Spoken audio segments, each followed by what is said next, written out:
Blog Talk Radio.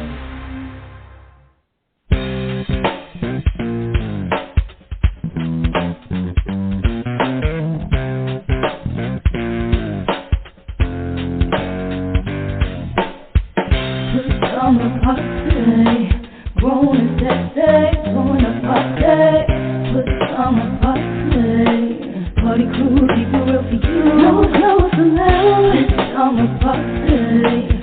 Grown and sexy. Join the party. Pajama Party. Party crew, keep it real for you. No clothes allowed. All right, welcome to another Friday night edition of the Pajama Party. I'm one of your hosts, Poppa DD. I'm here with Ketel. Hello. And Redwine. Bonsoir, darling. Happy Friday. Está viernes. Ay, ay, ay, ay, ay, ay. Yeah, all right, then. Watch out. How's everybody doing? Doing well. A little tired, but, you know. Está bien. ¿Y tú? Sí, trivia. I guess. Oh, boy. All righty. All right. What's our top of the hour topic for tonight, Poppa DD? My question is, with all the things that business is trying to get you to give into, what is the one thing that you just wouldn't give up? What I mean by that? Yeah, you're going to have to give me an example. In fact, I'll answer the question first. The one thing I wouldn't give up, or not on all of them, but on the majority of things, is to go paperless. You know, I don't think I would ever go paperless across the board with things like with bank statements and, you know, electric bill, gas bill. For some reason, I like to open up my electric bill and gas bill and read it, you know. Even just bills, period, I like to kind of like see what's up and keep track of them and things like that. I mean, because sometimes when you, just as an example, when a company tells you to go paperless, man, they're going to take you out of the paper system completely. And you're not going to see a damn thing from them. Okay?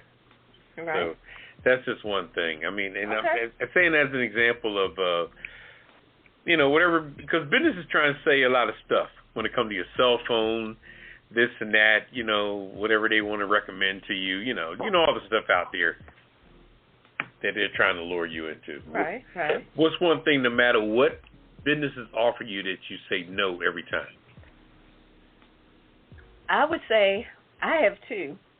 One is certain types of subscriptions. Like when they try to get you to subscribe to something and they say, well, it's free. I don't care if it's free for 30 days, 90 days, a year, whatever. I'm like, you know what? If it's not something that I wanted in the first place, don't give me the free offer, and then if I slip up on canceling in time, now I get hit with a bill. Yeah, because you got to drop that card in there. Exactly. So that's one. And my second one, speaking of dropping that card, is automatic withdrawals for bills. I don't like those. I just rather, I forgot what you... Retro... direct payment, whatever that's called. Retro, that it comes out every month. Yeah, that Reoccurring payment. Yeah, reoccurring, yeah. I hate those. I'd rather pay my bill when I'm ready to pay it. Don't just reach in my account and take my money because you say it's time. I will give you my money when I'm ready. So that's my two. You guys hit on some interesting things. It's a good segue to what I was going to say about a particular company, phone company, which we'll talk about later. But the reoccurring charges, you know, they claim you can save, but then, you know, you got more of a headache because some other things are going on. Your information might be breached, or they're trying to sell you something additional, some cyber protection. I don't like that. So, you know, I just don't like that. And the reoccurring charges, too. So, and also when you have your card attached to certain bills, like you said, like that are reoccurring. I think sometimes they take advantage of that. You know, they say that you're saving, but a lot of times it's more headache than saving. So I don't agree. like that. So I just, you know, I start going through my bills and start redoing some things, and I'm like Poppa DD. I like paper too. I'm a paper gal. Mhm. So. Yeah, I hear you.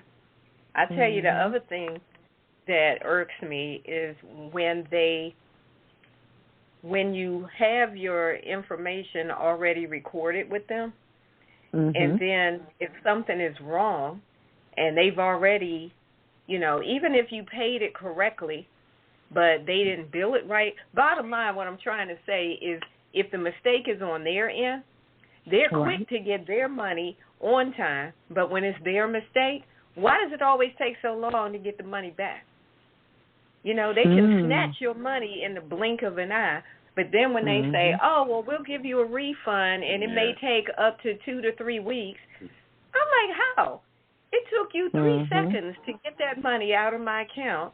Why do I have to wait for 3 weeks to get my money back?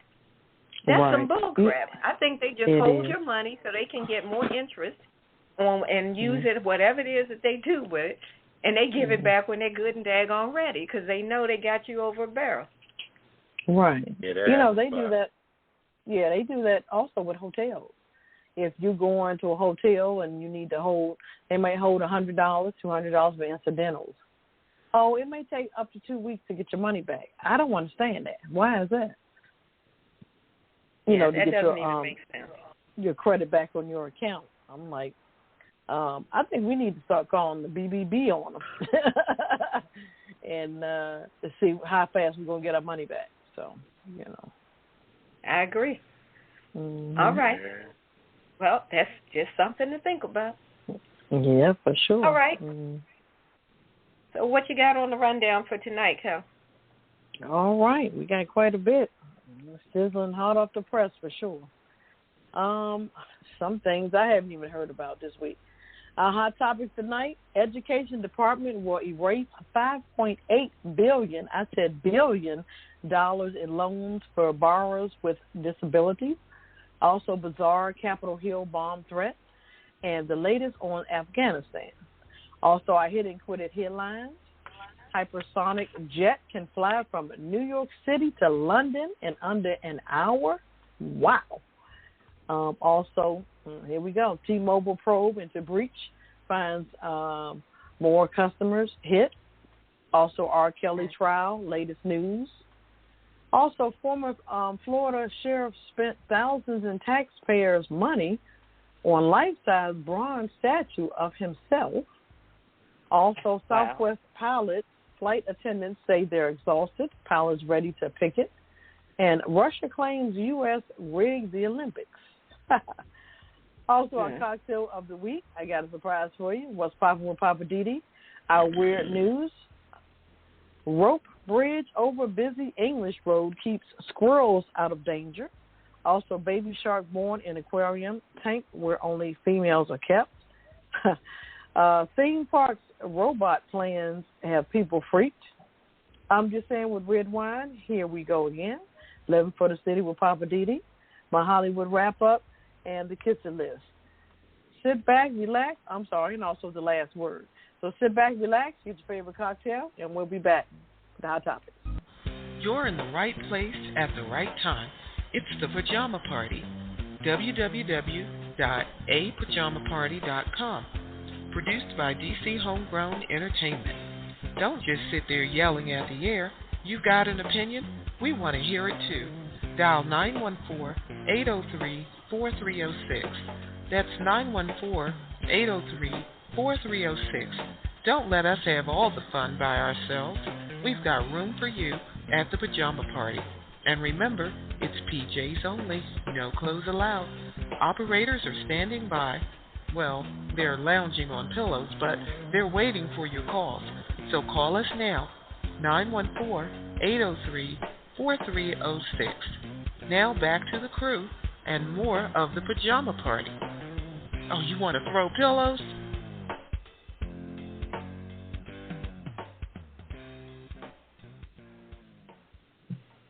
All right, welcome back to Pajama Party. My name is Poppa DD. I'm here with Ketel. Hello. And Redwine. Bonsoir, darling. All right, let's crank it up. It's time for the hot topics. And Ketel, you're up first. All right, What's now. happening? $5.8 billion. I don't even know how many zeros that is.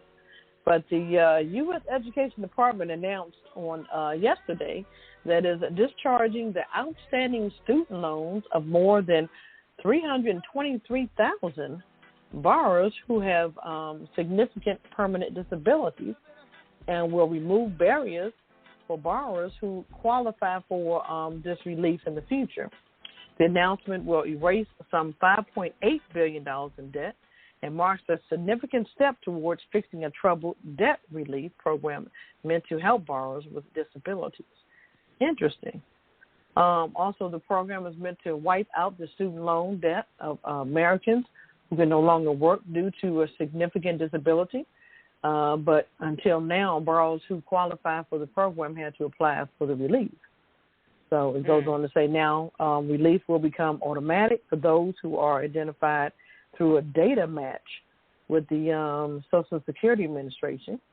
The next match is in September, and based on those who were identified in June, the department expects more than that amount of people, 323,000, with the $5.8 billion. Wow, that's a lot of money. Whew. That's a lot of debt. Mm-hmm. That's a lot of debt. So if you're disabled, then you might be able to get all your student loan wiped out. Might be. Sure. Yeah. So well, they said, they got to do this whole match thing. Well, right. I mean, if you get, it sounds almost like not like a lottery, but if you get in that list or whatever and they pick your name in, put your name in, then you may be on the list. But, well, congrats to anybody who gets in the list. I agree. Yeah. They did say that this, I have heard of the Permanent Disability Discharge Program, which dates back to 1965. Yes, and in fact, many borrowers didn't know that they were eligible at all. So, a lot of people don't know about these different programs, Sometimes you got to go seek and find. Well, that happens all the time. Yeah, because they're not going to tell you about the program. I'm just glad that it's being widely known and, people are talking about it. So, hey, if you're disabled and you have some student loans out there, I say go for it. So. Yeah, definitely. It's so many different government-backed programs that are available for people under so many, oddball qualifications. Yeah, characteristics and qualifications that people have no idea. Yeah, I agree. It is. So it's like you got to ask somebody. You don't know. You ask really somebody, do, right, Papa? That's right. You got to go find out, But I guess the question is, how? Where do you look? It's tricky finding all that stuff, but all right. We'll keep it moving. All right. Thank you, Ketel. That's good information. You're welcome. All right. All right. What you got, Poppa DD? This story here was that knucklehead up at the Capitol Hill bombing threat. When I listened to some of the stuff he was saying and how aggressive he was speaking, it was just atrocious. I mean, I don't know how people just and half the stuff he says wasn't even true, that what he had and stuff like that. But he's making a statement so openly and freely. I mean, any other time, SWAT will put a bullet in your head, like it's nothing. Just put you to sleep in a minute.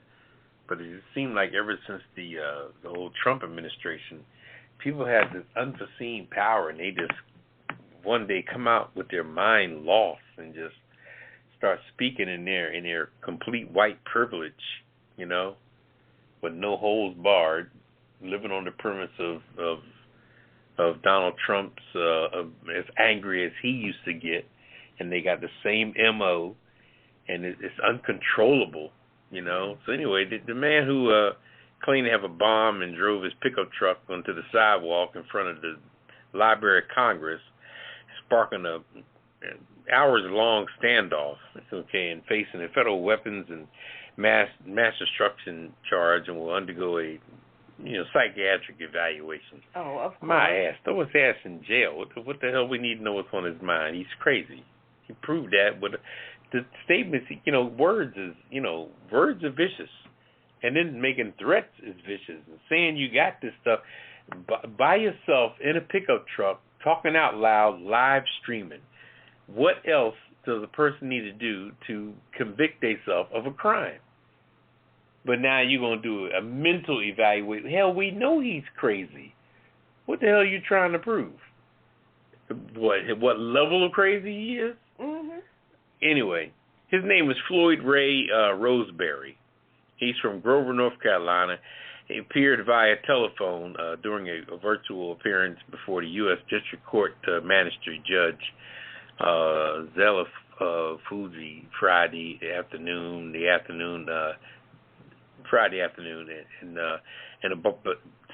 face charges on a bizarre incident that drew a massive police presence to Capitol Hill. And this is all kind of money wasted on the standoff of stuff.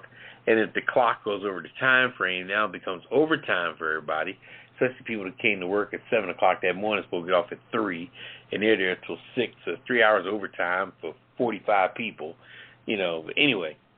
So anyway, he surrendered to authorities Thursday afternoon after a 5-hour standoff during which he live streamed himself on Facebook, holding a large rusty can that he claimed would detonate if police fired on him. So he knew that getting shot was part of the plan. I mean, anytime, if you decide to rob a bank, expect bullets to come at your ass when you walk out the bank with a bag of money. It's just irrelevant. Anyway. So by claiming he had explosives. Yeah, and he talked in a way where people would be precautious. He got a detonator on this stuff. But then when the deal was done, they found some type of agency said that could start a bomb, but nothing was constructed together as he probably was too ignorant to do that. But you can't, you can't say you got a birthday cake just because you got flour and sugar and butter in a bag. That doesn't make a damn birthday cake, right? So you got to mix it and bake it and shit. I got all the components in my car for a bomb. Well, it's not a bomb. He claimed he had a weapon of mass destruction. Okay, he got a doorbell in one bag. He got gunpowder in another bag. He's got nails in another bag. You got to put this shit together. Anyway. Crazy. So the judge also read the charges against Roseberry that included threats to attempt to use a weapon of mass destruction, which is punishable by life in prison, the attempted use of explosive devices, which is punishable by up to 10 years. Roseberry has not entered a plea. The judge appointed David Boss, who's from the Federal Office of Public Defender. So he now the federal government's going to pay for his defense, because I guess he claimed he's broke and he needs a public defender. They talked to his wife and she said, They talked to his wife, and she said, ex-wife, right, ex-wife, she kicked his ass to the curb, She said, I could not believe I'd never expected he would have, well, why'd y'all divorce? what was the logistics of your divorce? Let's talk about that. Why'd you kick his ass to the curb? He was a crazy mofo, it. She's trying to speak on his behalf so he don't put a bullet in her head.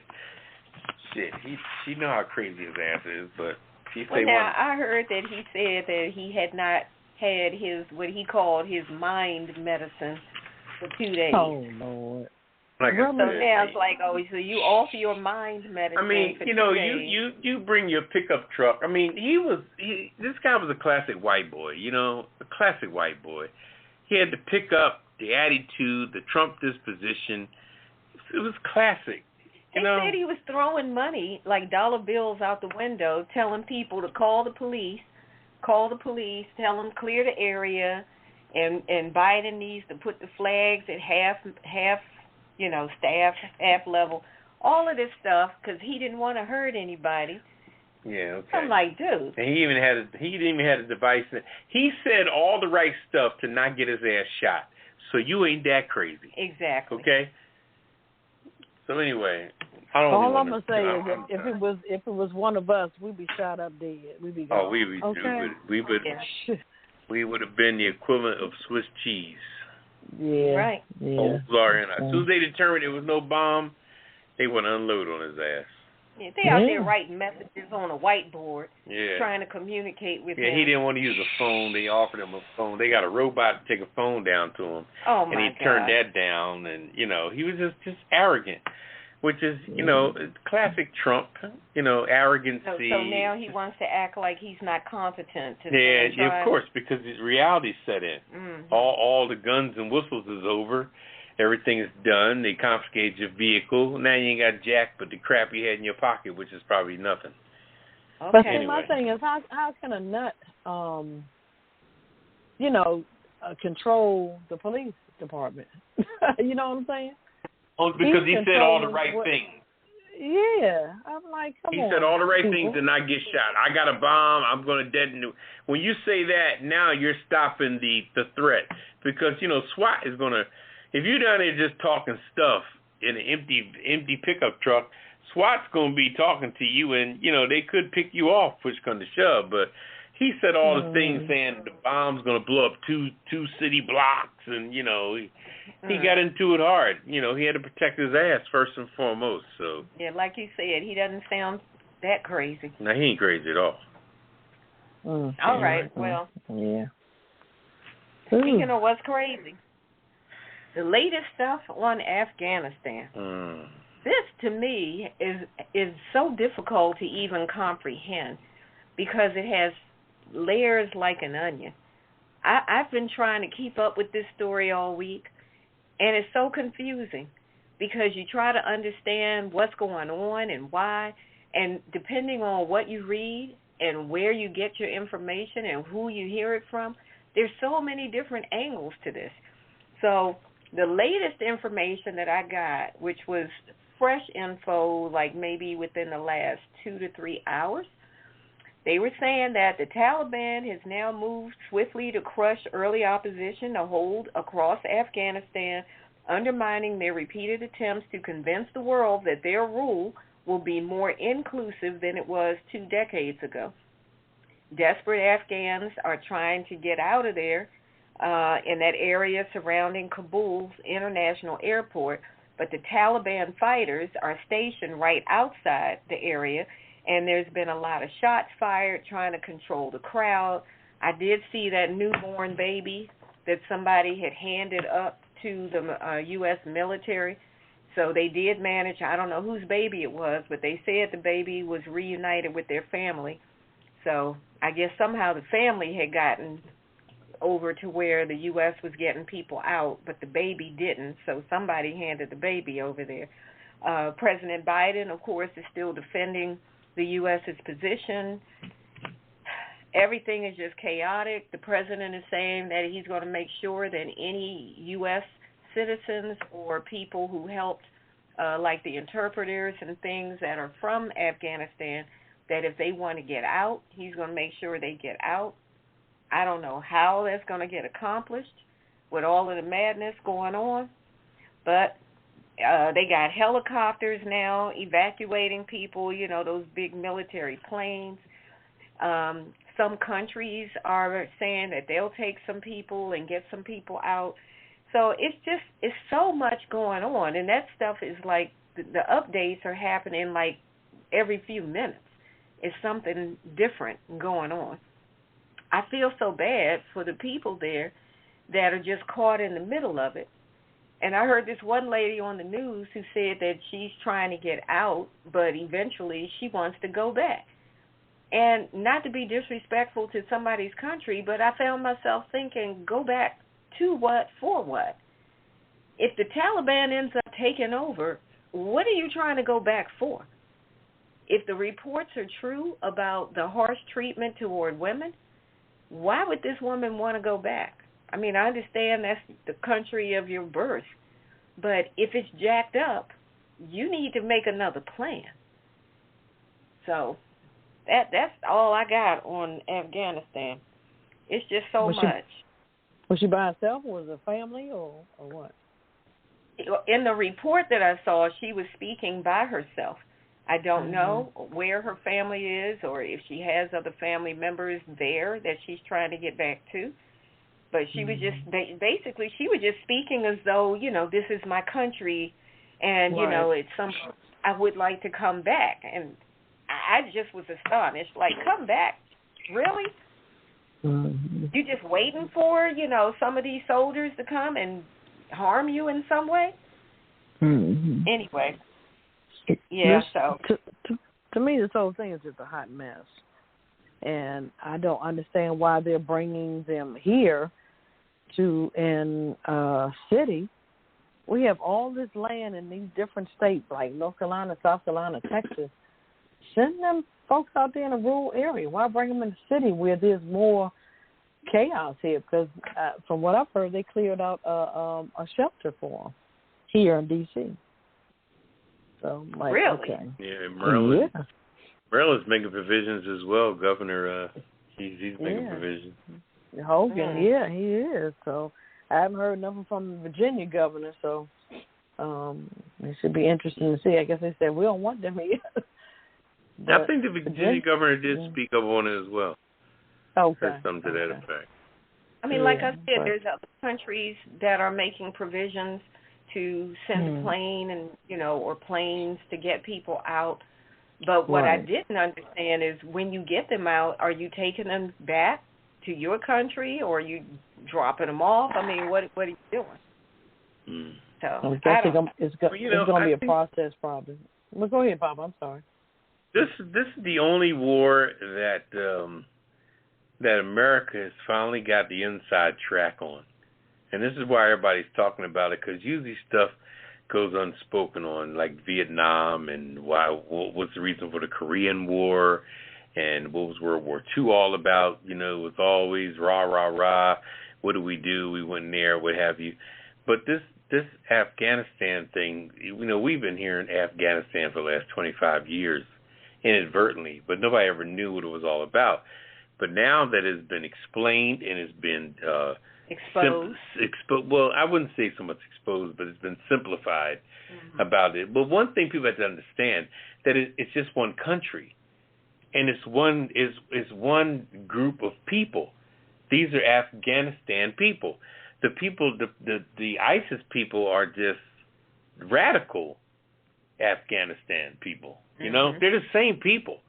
They could be the cousins of people. They could be the brothers, the uncles, the aunts, the nieces, the nephews. They could be anything. They're the same people. They just have a radical side that has dominated the situation. And the people that are there that weren't radicalized know how crazy they are. Like one of your crazy family members. You know how crazy they are. You don't invite them to the house because you know just how crazy they are.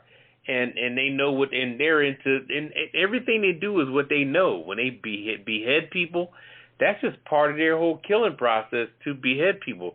Maybe they get off on what your neck bone looks like when it starts to wiggle when they cut it off. And if they were raised on doing that since 9, 10 years old, then that's their way of life when it comes to killing people. And these people know that they're capable of beheading people, and that's why they're running for their life. Cause it says, but my thing is, what are they trying to control? What do they want?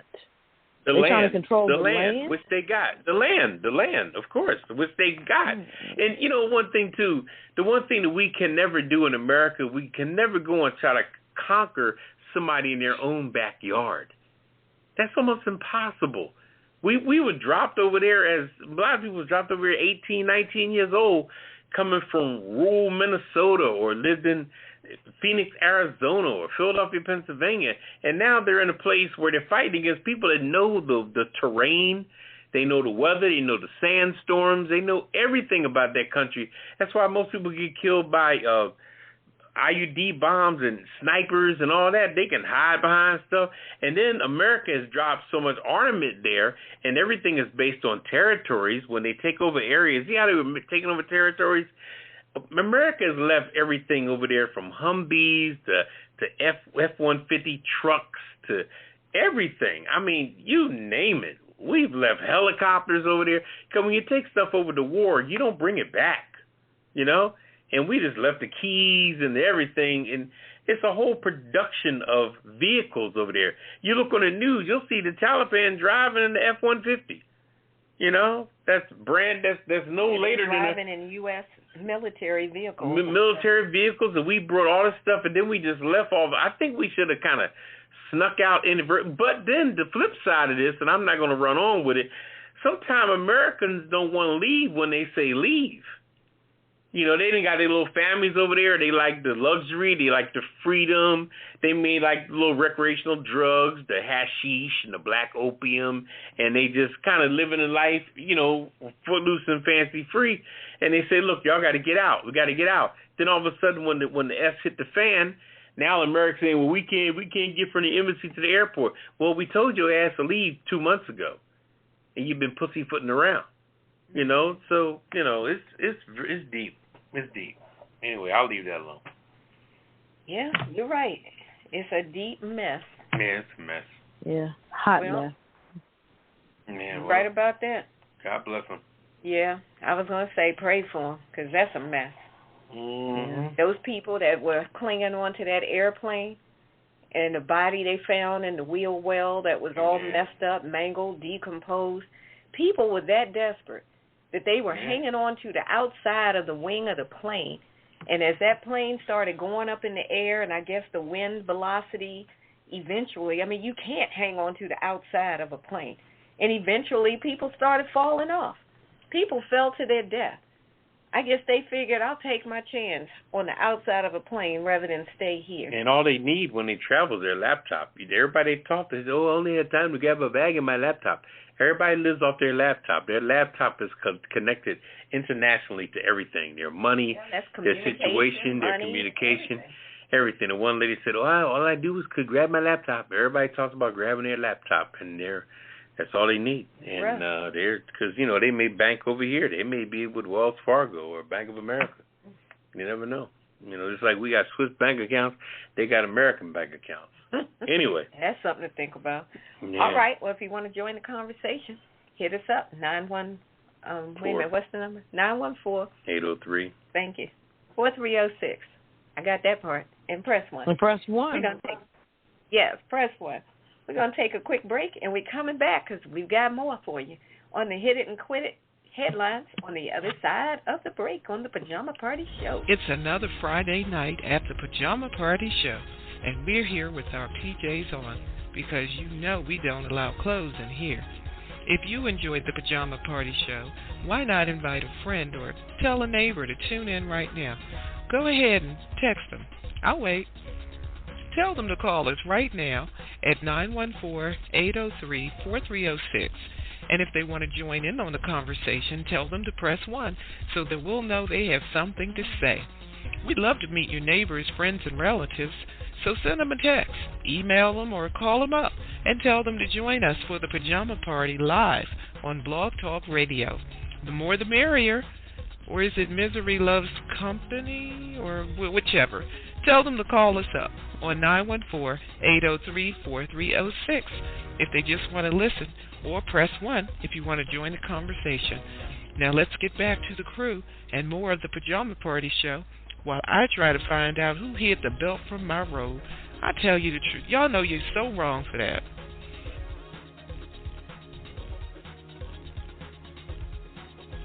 All right, welcome back to the Pajama Party. One of your hosts, Poppa DD. I'm here with Ketel. Hello. And Redwine. Swat, darling. All right, it's that time. We're going to hit them and quit them. All right, Ketel, you're up first. Hit them.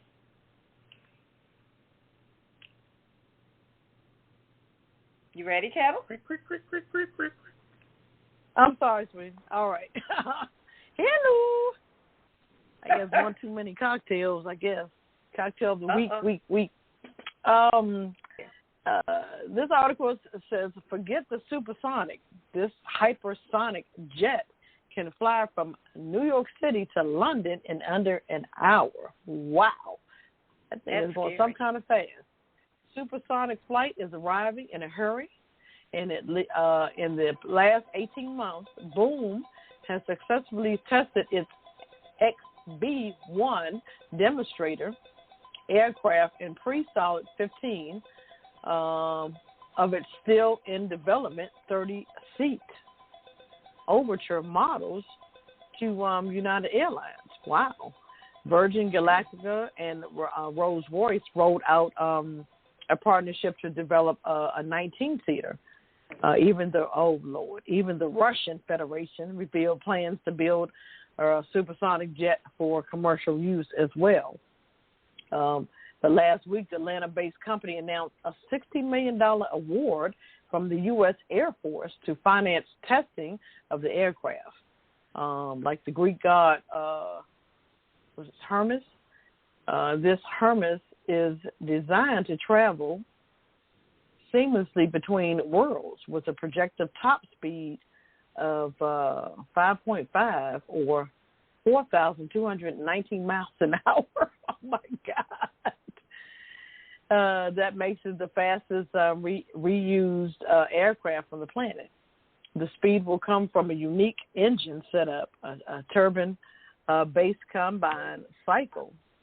Wow. Such system use a standard jet engine for launch and landing and to build enough speed to flight to feed air into a second tube known as a ramjet or a scramjet. Wow. So right now the plans to test a small-scale version in 2023 and a mid-size cargo carrying version in 2025 and a larger one, passenger version, in 2029. So they're rocking and rolling. This sounds like some Star Trek stuff. It does. I guess Star Trek is and Jetsons are coming to fruition, I guess. I'm just wondering, when a plane is traveling at, you said it was 4,000 and something miles per hour? 219 miles, yes, almost 4,200 miles an hour. That's a lot. 4,200 miles per hour. What does that do to a person? If you're in that plane, I would think your face would be pulled almost off of your skeleton. I mean, there must be something in the cabin to protect the person, I guess. I'm quite sure. Yeah. So, okay. Okay. So they say about 2025? Yep. Okay. 2029, they got some bigger versions coming. So it's interesting to see who's involved. You know, different people are involved in these different projects. So. Yeah, I heard you say Rolls-Royce. Mhm. I ain't mad at him. Okay. Go for it. Mhm.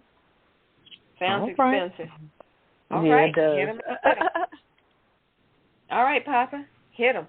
That sounds a little more suitable than going to up in the orbit like Bezos and the other guy did. You know. Oh, going up there Virgin guy. Yeah, just to float in the air for a few minutes and come back down. That seemed pretty worthless.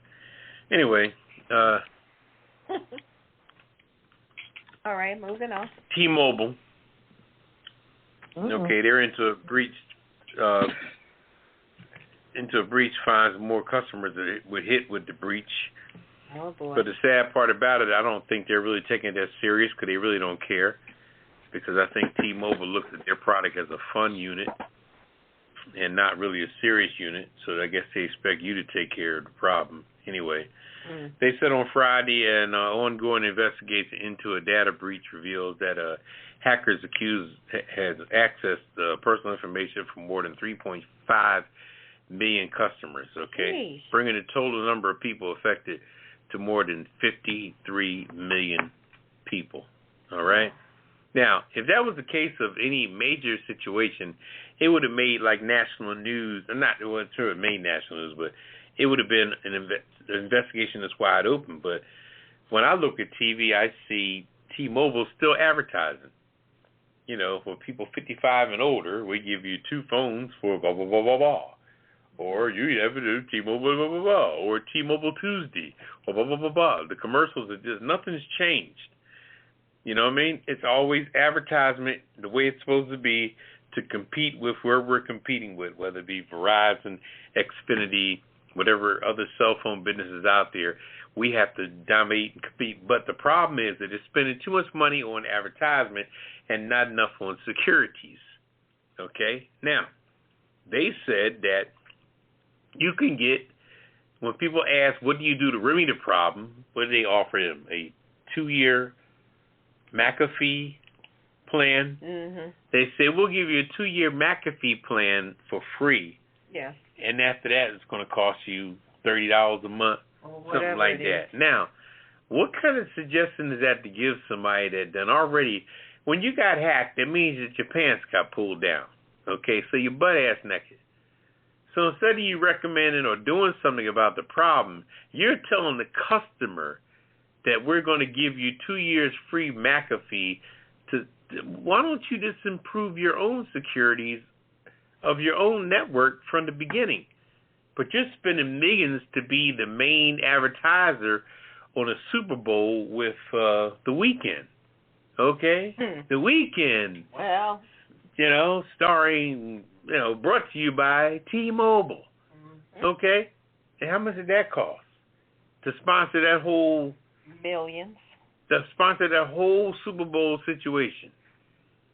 But you didn't pay a drop for securities to help secure your product. And your product was hacked because it was left with its pants down and somebody just took advantage of it. And now the only remedy you can give America is we'll give you 2 years of McAfee. Now, McAfee, mind you, is one of the worst security companies. They were under investigation themselves a few weeks ago with their crooked asses. McAfee, you put McAfee on your computer, they're going to go through your computer like a worm, okay? They touch almost everything on your computer. You ever try to put another type of system on it like Viper or AVG or something like that? Do you know that McAfee is the hardest thing to clear off your computer? They go in there like marijuana stays in your hair and in your bloodstream. They say you smoke a joint and it's in your system for 30 days or so. That's the same with McAfee. They have the ability to just infiltrate. When you download their product, they infiltrate the hell out of your computer. And it's a memory hog. They crazy. Hog up so much of your memory and your hard drive. So when you put Viper in to try to have a new situation, they say we still find McAfee still hanging around. Get rid of this McAfee. McAfee's hiding behind a steel door somewhere. It's crazy. So, and so shame. We're gonna put them on the kisser list. Shame on T-Mobile for not protecting your own systems. And then you're gonna tell the customer that we're gonna sell you 2 years of McAfee. We're gonna give you 2 years free. So you can keep your own stuff clean. Well, damn. Well, then what the hell we got you for when you allowing yourself to get raped, but you want us to protect you or yourself from your police? Anyway, T-Mobile's on the kisser list tonight. I got him. T-Mobile. Crap. Okay. That's a hot mess. And speaking of hot messes, we got the R. Kelly trial going on. That is a steaming pile of hot mess. So this week, I think it started on Wednesday, if I got that correctly.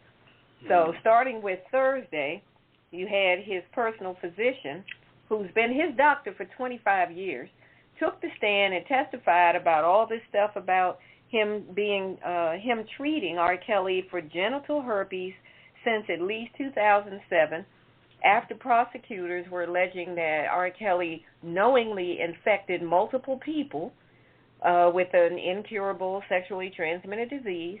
Okay, so R. Kelly has pleaded not guilty to charges of racketeering and violating the Mann Act, which I had never even heard of before. The Mann Act is an anti-sex trafficking law. So separately from this case, Kelly is also facing child pornography and obstruction charges in the Northern District of Illinois. And he's facing state charges there for multiple counts of aggravated criminal sexual abuse, which, of course, he strongly denies all of the accusations.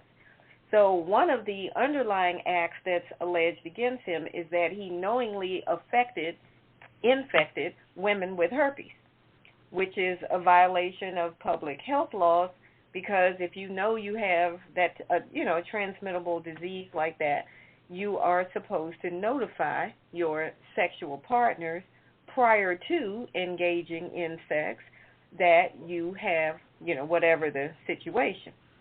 So the women who testified eventually said they were never told.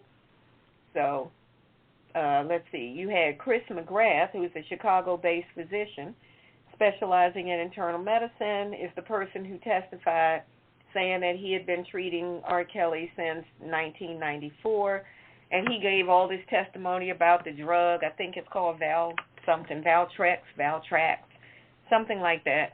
And he said that eventually people from the house were calling on a more frequent basis to get more and more Valtrex.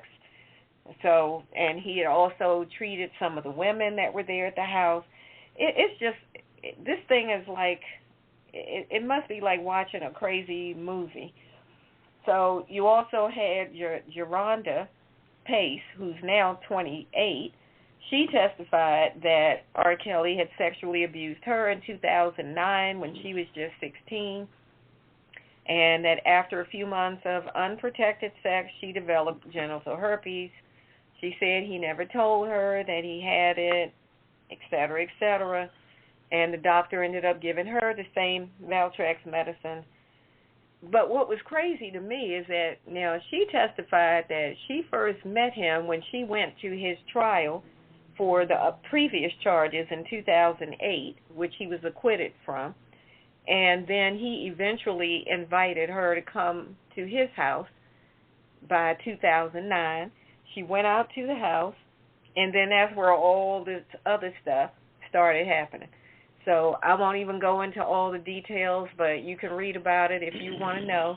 But all of the stuff she claims that he did, stuff had to do with oral sex, him doing various things, forcing her to do various things.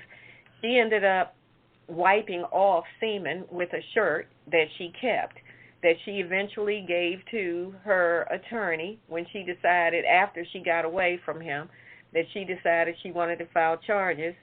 Eventually, she took a settlement, which she was supposed to keep quiet, for $1.5 million.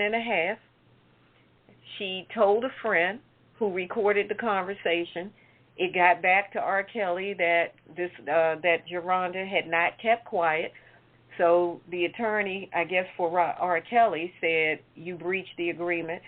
She started trying to give some of the money back. I mean, it was just very, very messy. Just a lot of back and forth. She ended up telling the police or the attorneys that she wanted her evidence back. So she has the T-shirt, the stained T-shirt in her possession.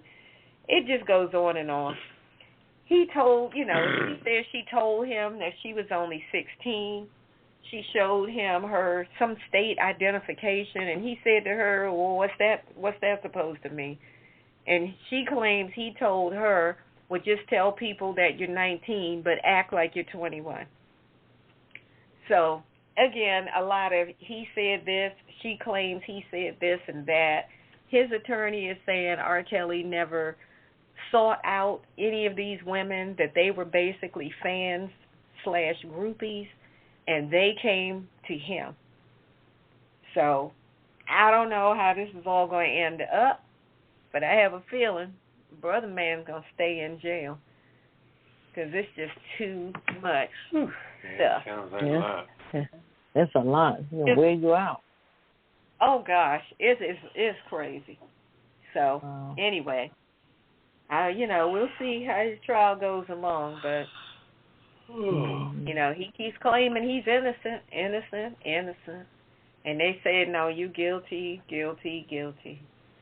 Wow. So, okay. Never know. Yeah, we have to see all the evidence, wait and see. A lot of times you can make assumptions, but once you see all the evidence, you'd be surprised. So, yeah. We shall see. Right. Yeah. All right. Quit it. It says former Florida sheriff spent thousands in taxpayers' money on his life-size bronze statue of himself. Pensacola, Florida, former County Sheriff David Morgan put him on a kisser list. Spent thousands of public tax dollars to order a life-size bronze statue of himself last year before the end of his final term in office. It's a 6-foot-inch statue which arrived last week at the sheriff's office. A brash, narcissist waste. You don't make a statue of yourself, Simmons said on Wednesday, and you don't use tax dollars to do it. He defended the decision, saying it was not that big of a deal. He goes on to say, I was a sheriff at the time. I think people may be wanting to make more of this than it really is. It's just a statue of me saluting the men and women of the Escabina County Sheriff's Office and the first responders that died on active duty. Okay, the statue of Morgan was one of two statues that the former sheriff paid for out of sheriff's office general fund, and a cost of $75,000 on both. He intended them to stand directly in front of the main entrance of the agency headquarters as part of its monument to fallen officers. The other statue is a former ESCO, Lieutenant Jason Potts, must be his Ace Boone Coon, and a K-9, Potts at the Sheriff's Office, K-9's unit division as sheriff and has since retired. So ordering documents obtained by the News Journal show that both Morgan and Potts posed to have their likeness photographed from a 360-degree angle. The photos were mailed to the design company so that its workers would have images off which to model the life-size bronze replicas. They said, okay, we gone, we out, but we want y'all to know who the hell we are. Shit, so, interesting. That is crazy. How you going to just take money that's not yours to spend to create a statue of yourself? That is some. Okay. That's some self-serve BS. That's what the hell it is. Yeah, but you said it right. That's some narcissistic bull crap. Yeah. But I got him on the kiss it list. David Morgan. Put both of them. Mm-hmm. Who's the other guy? Potts. Morgan and Potts. That's what both names are. Okay, Mr. Potts. Yeah. All right. Yep. Hit him and quit him. That was crazy. All right, what you got, Poppa DD? Well, I tell you, this is not a case of, and I just can't blame this on nobody but white folks. I'll be honest with you, but they're out of their mind. Get him, Poppa DD. And I'm not saying that to be racist or nothing, but I'm just saying their ass is crazy. I mean, this concerns Southwest Airlines. Their pilots and flight attendants say they're exhausted. And they're ready to go on the picket line and strike. Oh no! They're saying that the Southwest Airline pilots are preparing to picket, and the frontline employees at the airline's complaints of mismanagement, low staffing, scheduling chaos, and a lack of food and hotels for pilots and flight attendants. Oh no! So everything's all muffed up. The sad part about it too is the fact that they're not saving on this money. The executives live a life of luxury on different monies that they make on fees and things like that. I mean, the bags are free on Southwest Airlines, but you still get that 9/11 charge and all the other charges that come out, fuel charge and all that stuff. But now, the abundance of employees is not like it used to be anymore, and a lot of places half open, half closed, and all this. So it's a lot of changes. But then you got people getting on the plane and fighting over masks, and they're pulling the flight attendants in on it, and they expect the flight attendants, as some females are saying, as small as I am, and I come to work just to make a living, and I'm breaking up a fight. Why am I in a position to break up two grown-ass men fighting over something, and I'm supposed to get in the middle of it, and they ended up with busted eyes and busted lips and all kinds of situations by trying to be a humble servant of Southwest Airlines, breaking up two adults that are fighting. And this is in mid-air. So I tell you, boy, the world is going to hell in a handbasket. It really is, because we are tripping every day all over, places like Texas and Florida and all these different places where people are just like rude and crude. They're just, like I said, they have that Trumpism in them, where Trump was always so arrogant and belligerent that white folks are just a small replica of him now. thinking that he's going to come to their rescue, push come to shove, but Trump is not relevant. Trump right now is about as relevant as Barack Obama or George Bush or the other guy, what's his name, Bill Clinton. Mm-hmm. All ex-presidents that have no power. Trump knows it. Trump probably done gained about 50 pounds by now, eating lobster and caviar and whatever else his fat ass like can eat. fast food. Yeah, burgers and Whoppers, and he probably ate that new chicken sandwich from Bojangles. That was pretty good. He's probably tearing those up. Anyway, but yeah, the situation with that is that God bless the pilots and the flight attendants and everything, because they got their hands full every day. They think it's a peaceful flight. All of a sudden, somebody is screaming some crap, and then it's just like the gentleman down at the, I don't want to call him a damn gentleman. He's far from a gentleman. The guy that they had the bomb threat, same Trump attitude. Trump, it's a cult. It's a damn cult. It really is. And you got to see it. You look at it on news, and it's mostly white folks carrying on like this. The sophisticated white people that we respected for years. Come to find out, they're vagrants. They're belligerent, arrogant, crazy, off the chain. They're a damn mess. Anyway, that's all I got to say about that. Well, I hope they get that resolved, because that's my favorite airline. Yeah, that is the Negro airline. Mm. Can't go wrong if you go with a national National Alamo and Southwest. That's a good trip. Okay. All right. Well, I got one last one for you. You know how I was talking about the ROC, the Russian Olympic Committee? Well, apparently Russia is now still salty over the Olympics, and they're claiming that the United States rigged the Olympics after, Russia didn't get the gold medals that they thought they should have gotten. Once again, it's that superiority complex and entitlement. They thought they should have gotten more than what they got, so they figured it must be because it was rigged. So they're saying that when you look at the reality of it, the United States won Tokyo 2020 Olympics gold medal count and the overall medal count, and that's a fact. No two ways around it. But despite the final numbers, Russia is claiming collusion. Russian officials are making preposterous claims that the United States and other high-powered countries rigged the games against them. So now they're saying that all the high-powered countries got together and conspired to make sure that Russia was not going to win. Even the Chinese state media was boosted their medal count by including Taiwan and Hong Kong so that they could declare victory for their country. Now I'm like, wait a minute. The countries were separated with their own flags because they are separate countries. But China was so pressed to boost their medal count, they said, all right, well, let's count Taiwan and let's count Hong Kong, and that'll boost our medal count. So we did good. Look at all our medals. I'm like, wow, everybody's pressed.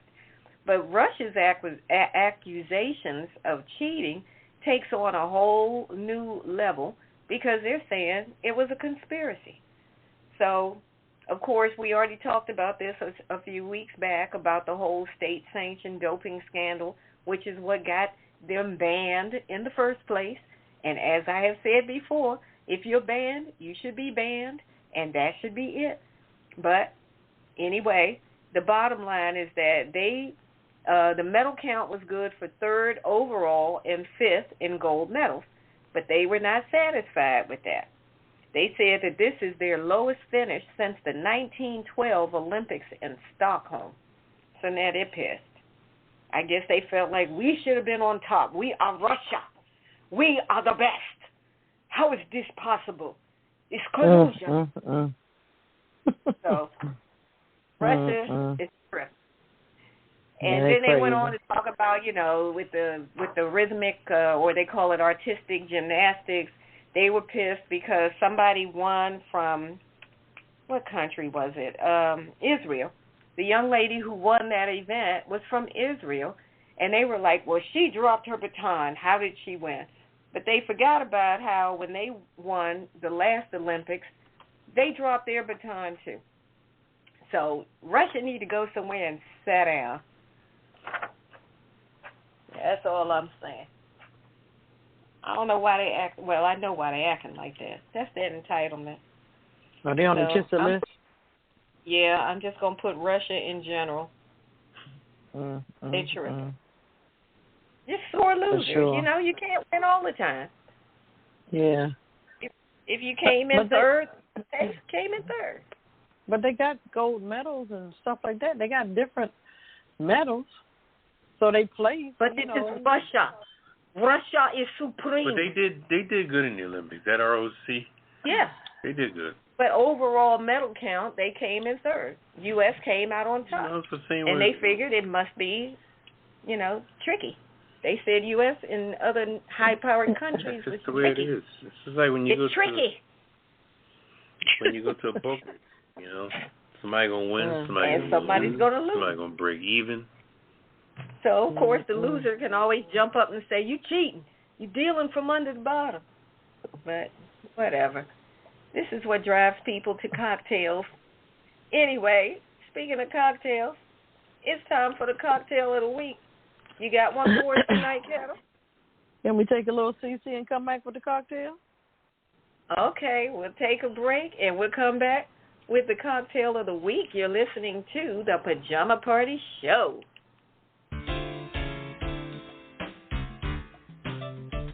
Hi, this is Poppa DD. If you haven't heard of the Pajama Party, you're missing out. We got hot topics, hidden quitter headlines, what's poppin' with me, weird news, I'm just saying with Redwine, living for the city again with me, the Hollywood wrap-up with Ketel, the cocktail of the week, the world's famous kiss it list, and of course the last word. We serve it up each week on the Pajama Party Show, and nobody does it like us. You can call us each week live on Friday night at 9 p.m. Eastern Time at 914-803-4306 or listen at www.apajamaparty.com and also follow us on Twitter at apajamaparty.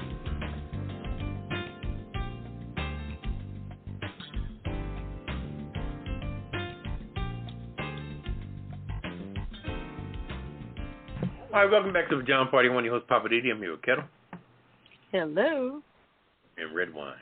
Bonsoir, darling. Well, I'm feeling parched. Is it time for the cocktail of the week yet? Parched. Yeah. So suburban. I'm feeling parched. Oh, God. I bet you are. It's time for the cocktail of the week with Ketel. What you got for us tonight, Ketel? Okay, let me see here. We have, give me 1 second. This cocktail, we have so many. So let me see. I was looking for something with a lime infusion. So let me see. They have different cocktails. We might have to come back with the cocktail of the week. Okay. Well, we can do that. All right. Okay. Want to go to What's Poppin'? And then we'll circle back on the cocktail of the week? Yeah, we'll go to What's Poppin'. That'll all right, work. let's do All it. right. All right. Poppa DD, let's go to you. What's poppin' tonight? All right, earlier I talked about the way T-Mobile was not focusing on their foul-ups with the 53 million people being breached, and it was just spoken softly, and T-Mobile didn't even say what their breach to. I mean, so somebody apparently got all your information, all your everything. This is the reason why I get calls and people know my name and everything else, I'm like, well, damn, you get a call and somebody says your name and you don't know what to say, Anyway, but the main thing I want to focus on too is commercials. They're still running commercials like normal. I don't know why these companies think that they have to continue to brainwash our ass. I mean, when I was coming up, there was something called a subliminal message, which kind of puts thought in your head, you know what I mean? You hear something, you deserve a break today, so get up and get away. And you know it's McDonald's. That was their commercial, and then you had Coca-Cola that had, you know, have a Coke and a smile. Now, and this was, you know, the premise of the commercial and the jingle made the commercial so relative that you remembered it. Now, these commercials are just on every 2 seconds. And the money they're spending to compete with who? We know who you are, Subway. Okay? Subway shows a commercial every minute of the day. And they got all these celebrities in there. They're paying big time. The young lady with the purple hair, the soccer woman, you know, looks like she's like 90 years old. I don't know how the hell she keeps getting on that soccer team. She's old as shit for me. Anyway, and then you got the brother that shoots 3-point, Steph. He's in the commercial. Tom Brady's in the same commercial. Serena's in the same commercial. I'm like, wait a minute. You had and the other gentleman, the swimmer, they're all in the same commercial, passing each other. Who you think? Who you think? Who you think? Then you got Charles Barkley is doing a narration. He's talking in the commercial, and the rest of them are doing a visual in the commercial. Damn. 6 celebrities to sell a nasty-ass Subway sandwich? Really?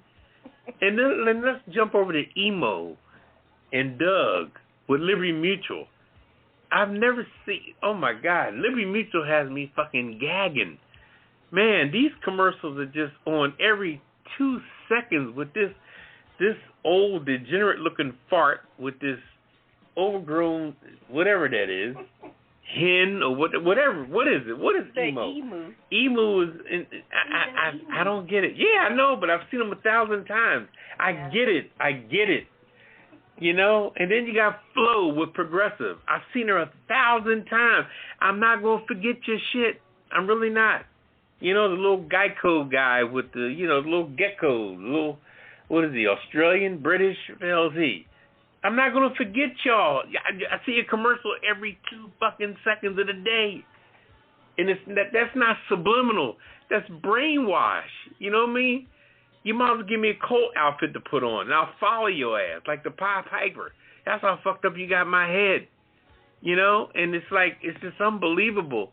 You know, that we are just so bombarded with bullshit anymore. It's like we're idiots, you know? Like we are so stupid that we just need to be boggled down with nothing else but what people want to sell us. And it's just getting to the point where I'm like, enough. Stop knocking on my door. Somebody knocked on my door. Hi, I'm selling aluminum siding and windows and this and that. He ain't had shit. The man didn't have a ID card, didn't have a laptop. He didn't have shit. Then he wanted my phone number. I'm like, well, if you give me your number, I said, no, I don't want to give you my number. Well, no, we don't give you a number to anybody. No, I don't want to give you my number. No, I'm telling you, I don't want to give you my goddamn number. This is the 3rd time you asked me. You know, stop thinking I'm so stupid that you're going to just knock on my door randomly and I'm going to start giving you crap. Are you serious? People, stop it. Really, stop it. When you see somebody walking on your street selling something at 7, 8 o'clock at night when the sun's about to go down and they walk by your ass, steer them down with an evil-ass look. Put a crazy look on your face so they know not to come near your ass. Because they're really not selling anything that you would have a gallant interest in. You know, because it's all bullshit. They don't show you no references. If you're selling something, then give me a book to show me what you can do. Call somebody to use your product. I mean, it's just a mess. People want something for nothing, and everybody wants to walk away with some stuff they got from us. A number, an email address, or something. Stop giving people shit. Keep your shit to yourself. I'm done with that. I know that. Okay. Drop the mic. Leave me alone. I guess that's why people have cable. They tired of the commercials. I'm with you on those commercials. They do wear you out. No, I'm telling you, I've had enough. I really have enough. The world is so dummied down that it's not even funny. You know, like, it's almost like we're fools. You know. We'll be, and then it's like so many of them. You ever go somewhere and come back and commercials still running? What's that one show? Bar Rescue. You ever a show called Bar Rescue? Oh, yeah, I used to watch Lord, that have show. Yeah, I mercy. like Bar Rescue. Oh no, I'm not talking about the show. I'm not talking about the show. I'm talking about the commercials. That show had like 50 commercials per episode. I'm like, what the hell? When's the show coming back? Yeah. You almost forget what you're watching. A lot of commercials. You forget what you're watching. It's like, what the fuck am I watching anyway? Mm-hmm. But that's why a lot of people, and I do on the weekend, I watch a lot of movies. I want to be entertained. I don't want to watch commercials like you said, and you see the same ones. Also, it's not Geico. Is it Geico? It's a Liberty Mutual, and they have different ones with they have the Statue of Liberty. It's just bombarded. The Liberty Mutual. You see that crazy. all day, every day. Yeah, it's crazy. All right. Well, since we've had too many commercials, why don't we have a cocktail to simmer that down? Oh, okay. You got one? Let's go. What you got for us? Yes. It's called the Old Cuban Cocktail. It's a must-try. This modern classic champagne drink is a mashup of a mojito and a French 75. All right. Oh. So the ingredients on this is 6 mint leaves,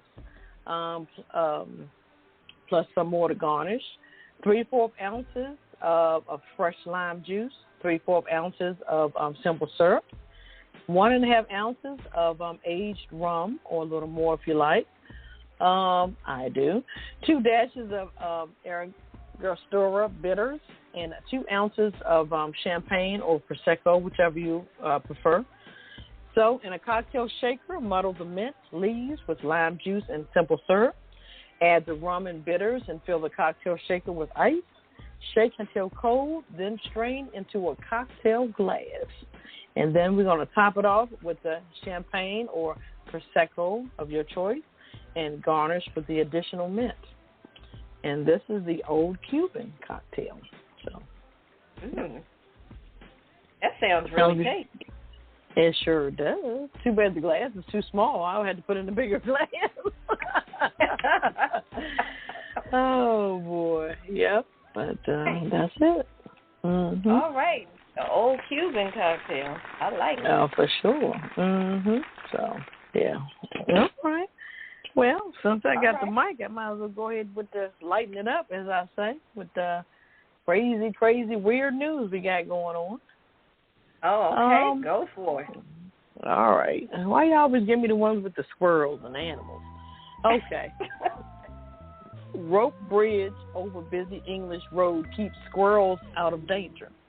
A group of British animal lovers said a rope bridge they erected over a busy road has proven to be a popular means of travel for the squirrels. It was designed to keep out of harm's way. This is in Cramlington and District Red Squirrel Group. Said members noticed squirrels were dying in distressing numbers on the road in this particular town, North Berlin, while trying to pass between Sequoia Woods and the East Cramlington Nature Reserve. They were collecting hazelnuts. The group raised over $1,000 and was able to use the funds to erect a thick rope high above the road. Members said the squirrels started using the rope within just a few days, and the number of rodent deaths on the road was sharply decreased. So it's fantastic. We can protect the red squirrels from danger, and it's also great for community engagement, the group's chairman said. Okay. Oh, wow. Okay. If So they if that put works a rope bridge. They put the rope bridge over the street, and the squirrels started going across the rope. Right. Instead of going across the street, they were going across the rope. You know, it's higher up. You know, so people weren't hitting the squirrels. So I mean, hey. I wonder how did the squirrels know to even go up there and go? And that's just curious. Okay. How do they know, Poppa DD? How do squirrels know? They know. Smarter than we are.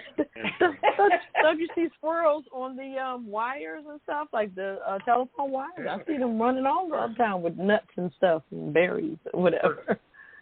I guess, yeah, that's true. Squirrel gets around. I got news. Yeah, it sure do. Okay. All right. Well, mine is about a baby shark that was born in an aquarium tank, but the tank only had females in it. They only kept females in this tank. Now, this is officials at an Italian aquarium said a baby smooth-hound shark was born in a tank in which only females are kept. And they said that it might be the first documented case of asexual reproduction for this particular species of shark. The Aquario Carla Gonone in Sardinia said the baby, who they have named Isperia, was born in a tank in which only 2 female smooth-hound sharks have lived for the past 10 years. I'm like, wait a minute. 10 years, 2 females, but one of them had a baby. Okay. The aquarium said officials suspect that the shark was born via a process known as parthenogenesis, which involves a polar cell which contains a duplicate of the egg's DNA, fertilizing the egg in the absence of sperm. Marine biologists at the aquarium said that they have sent samples for testing to confirm whether Isperia is a genetic clone of her mother. So parthenogenesis has previously been observed in 3 species of sharks, the bonnet-head, the black-tipped shark, and the zebra shark. So the aquarium said the results of the DNA test could determine whether smooth-hound sharks become the 4th species to make the list that have that ability to reproduce that way. I don't know. Sounds weird, but some kind of way, one of those female sharks had a baby. Or one of them got out one night, and they don't know who she got out with. Just saying. All right, over to you, Poppa DD. Oh, this is weird news. Theme park robots plan to have people freaked out. This virtual New York Times headline published Wednesday asks, "Are you ready for what they call it? Sentient? Oh, sentient? Sentient? What does that word Oh, mean? Lord. That means robots that can actually think on their own. Okay. Maybe you should have read this. Sentient Disney robots. Anyway, based on Twitter, the answer so far seems to be absolutely not. The Walt Disney Company, now, this is a true story, is in the process of developing hyper-realistic, free-roaming robot versions of beloved characters to populate the grounds of the park. Mm-hmm. Now, is this because of COVID or what happened? All right, labeling them sentients may be jumping the gun a little bit, but the idea of robots is to put it mildly, characters that would normally walk around, the park based on COVID and all that jazz. They're going to have robots now perpetrating the characters, so that's going to be real deep. That's weird. Are they going to be on the track, or are they just going to be? What they going to be? If it's a robot, they can just walk around. They don't need a track. It's not like a car. They just walk around. All right. So what if they attack or just happen to get out of line like Hi Robot? See? Anyway, I don't know how this stuff is really coming about, but they're referencing a lot of movies, like I said, Hi Robot and all kind of stuff that was out before on how robots went off and snapped and took over and all that jazz. So Did they mention Westworld? Because that was the one where... Yeah, they got Westworld. Yeah. Based on the Michael Crichton movie about a Wild West theme park filled with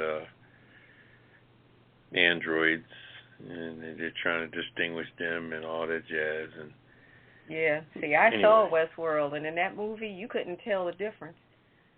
They looked just as human. They talked human. Yeah. They acted human until they went off on. Well, the biggest thing with this here is the fact that Disney has so much damn money. Okay, between all the stuff, the whole, what was it, the Pixel production with you name it. Pixar, yeah. Pixar, you know what? with it everything. Sounds to me, they have 9 pounds of money. So when people got money, what does money bring in most cases? Corruption, right? It sounds to me like they're trying not to have to pay people to do that Well, work. of course. You know, all those people they have to pay to be Alice in Wonderland and then people be remote. Mickey and Minnie and all that stuff. Yeah, it's gonna be deep. I just hope none of the kids get choked or killed or stepped on or whatever these robots are capable of doing. Anyway, stay tuned. Robots are coming to Disney, walking around on their own with a. Walking around looking human. Well, the people will control them from a central control location, and I think the visual will be coming out of their eyes where the cameras will be, and they'll be able to see the streets and everything to make turns and walk, and oh God.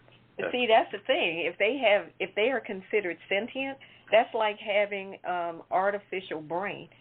So that means, like, if you go up and have a conversation with them, their artificial brain processes like a human brain. So you don't have to be on a keyboard saying, oh, type this response. They automatically know how to respond when you say, hi, it's Alice. Can I hug you? I'm not getting that close. Yeah, I think I would run. I don't want to be around them. I don't know. Ketel, you going to Disney to see the robots? I ain't messing around with that. One of them might grab me. Shit, no, thank you. They can keep that. Nah, yeah, I'm used to the old Disney, you know, how things used to be, you know. Now you come out with robots and shit. No. Nope. Yeah, that's how they do. That's how they do it. And you know they're going to make people pay for that mess. It already costs, sure. $200 to get up and enjoy it? I think you're right. Yeah, it's going to be $300 to get up in there. So what's Mickey and Minnie? They taking a break? Or? Well, you know, it may be. I mean, they got to pay people to be in those hot costumes and run around the park. If you can replace them with robots, then I guess they feel like, look, robots don't need lunch breaks and union agreements and paychecks and all of that stuff. So, I don't know. They try to cut out the humans. I don't know. I tell you what. They cutting out us They damn might humans. mess around. They may mess around and put a collective bargaining agreement with them. Somebody may say, "Look, these are my robots, and we want a union." Hey. So you never know. If they get sentient enough, they might get together and say, "I think we're being taken advantage of. We need a collective bargaining agreement." You watch too much movies. That's our robots. They took over. Hey, it could happen. Yeah, all right, we're going to take a quick break, and then we're coming back with I'm Just Saying with moi. You're listening to the Pajama Party Show, the best show on Blog Talk Radio. Hey, this is Redwine, just doing a few promos for the Pajama Party Adult Online Radio Talk Show. You know how we do it. PJs only, no clothes allowed, and I was just trying to get this done. Hey, Redwine, are you talking about the Pajama Party, where we talk about hot topics, movie reviews, living for the city, and what's popping with me, Poppa DD? I know you guys aren't doing this spot without me, Ketel with the yellow sign. Did you tell everybody that they can reach us at apajamaparty.com or call us live, 914-803-4306. Check us out on Twitter, and don't forget to hit the list. Okay, now is the time for me to sing? No, we don't have time for all that. Oh, she could sing. Let's get back to the show.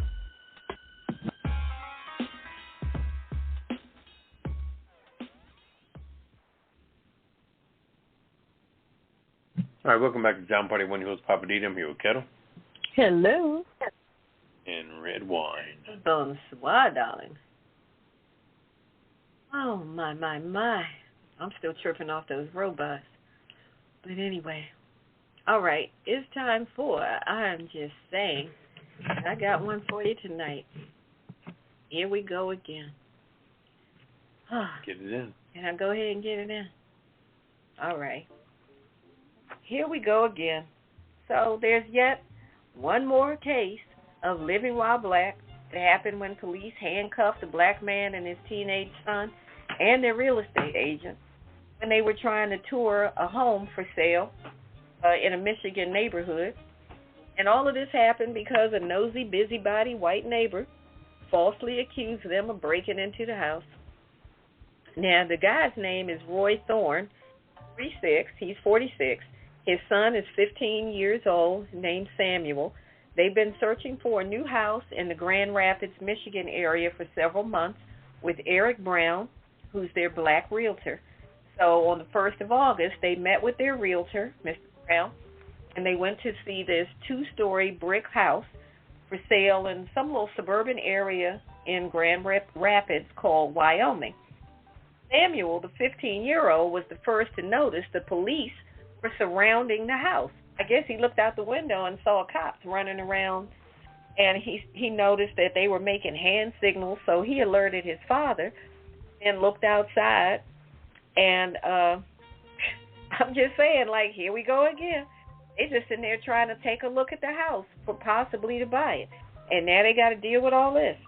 So after all this happened on the following Saturday, or the past Saturday, police then released a video containing the officers, the body cam footage and stuff, and also the footage from the dashboard camera. It showed all 3 of these black males being handcuffed after the officers ordered them to first come out of the house with your hands in the air.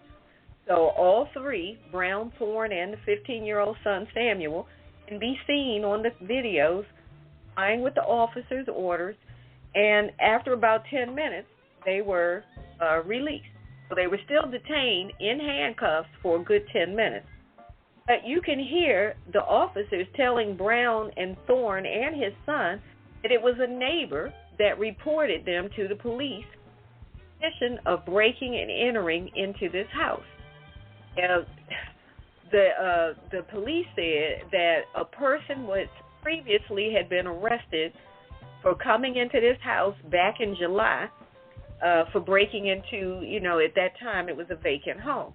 Just one person was arrested. And here's 3 black men. But the report was one black person had come into this home. So why is 3 black men automatically suspect? So anyway, the nosy neighbor told the police on August the 1st that the same person who had previously broken into the house had come back driving a Mercedes. But when the police came as a response to the nosy neighbor, they found a Chevy and a Hyundai parked out front. No Mercedes. So clearly this is not the same car or the same person. But, like I said, here we go again. All they're doing is trying to look at a house and consider buying, and now they got to deal with this. Handcuff, traumatize the 15-year-old, handcuff people for 10 minutes. I'm sure other neighbors on the block were out watching the whole thing go down. People shouldn't have to be, violated and denigrated like that simply because they were minding their own business. Why do you have to be treated like that simply because you're just living while black? Since when did that become a crime? This stuff has got to stop. And you can hear some of the officers on the video apologizing after they took the handcuffs off, but yet the Wyoming Police Department there in Grand Rapids was defending the officers' handling of the whole situation. And they insisted that race had nothing to do with it. And I'm saying, okay, bull. How you going to say race had nothing to do with it?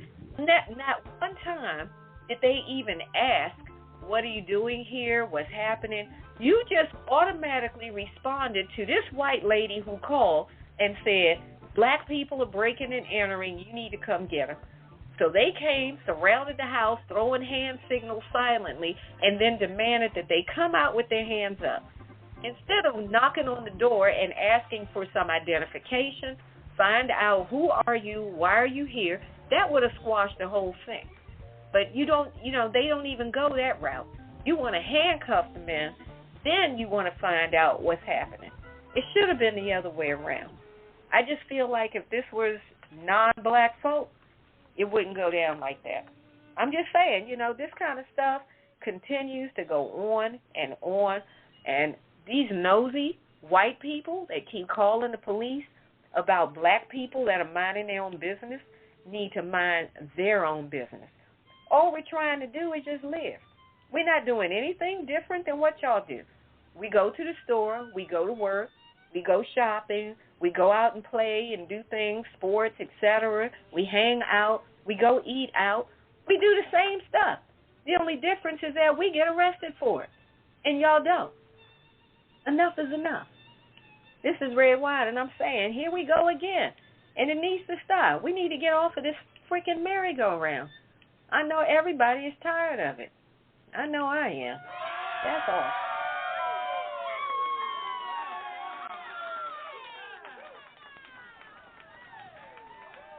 Too much for me. Whew. All right, I'm going to calm down. I'm just tired. Tired, Ketel. I'm tired. I hear you. Dropped the mic on him? Yeah, I'm dropping the mic. It's ridiculous. Yeah. I mean, but All you have to, you have to look at the state. It's unfortunate, depending on where you are. White folks just going to act a fool.